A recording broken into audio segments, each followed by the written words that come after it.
Hello guys, welcome back to my channel. তো আজকে চলে এসেছি বুদ্ধ পূর্ণিমার ভিডিও নিয়ে। জানি আজকের বুদ্ধ পূর্ণিমা না, কয়েকদিন আগেই বুদ্ধ পূর্ণিমা চলে গেছে। তো যাই হোক, আমি সবসময় সব কিছু লেটেই পোস্ট করি। যাই হোক, তারপর বোনকে বলেছিলাম ক্যামেরার দিকে তাকাতো, ক্যামেরা থেকে একটুখানি তাকিয়েই আবার ওর কাজে ব্যস্ত হয়ে গেছিলো। মেয়েটা খুব কাজ করে মন দিয়ে। তো ফলগুলো কেটে নিয়ে ঠাকুরের পেটে একে একে দিয়ে দিয়েছিলো। খুব সুন্দরভাবে ঠাকুরঘরটা সাজিয়েও নিয়েছিল, দেখিয়ে দিলাম। সমস্ত ফলগুলো সুন্দর করে কেটে নিয়েছিল, ঠাকুরকে দিয়েও দিয়েছিল। তো দেখতেই পাচ্ছ ঠাকুরঘরটা। তারপরে আমি একটা কাজ করেছিলাম, সেটা হচ্ছে সিন্নি মাখা। তো সিন্নির ভিডিওটা কিন্তু আমি আগেই দিয়ে দিয়েছি। যে কোনো পুজোই হোক ওই রকমভাবে সিন্নি মেখে দিলে হবে।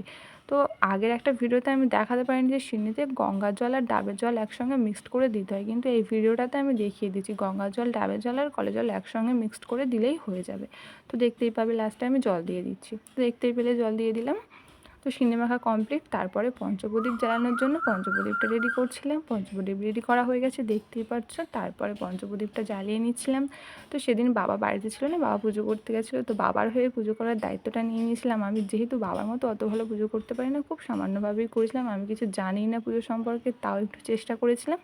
তো তারপরে পঞ্চপ্রদীপের তাপটা নিয়ে সবাইকে, মানে তাপটা আমি কাউকে দিই না, আমি প্রদীপটা ধরেছিলাম, সবাই তাপটা নিয়ে নিচ্ছিলো। দেখতেই পাচ্ছ কেমনভাবে মা সাইডে বসছিল, বোন খুব হাসছিল। যাই হোক, তারপরে সমস্ত ঠাকুরঘরটা দেখিয়ে দিচ্ছি। খুব সুন্দর লাগছিলো সেদিনকে ঠাকুরকে। তারপরে বোন সত্যনারায়ণের পাঁচালি পড়ছিল, ও খুব ভালো করে আর কি, শুনতেই পাচ্ছ তোমরা।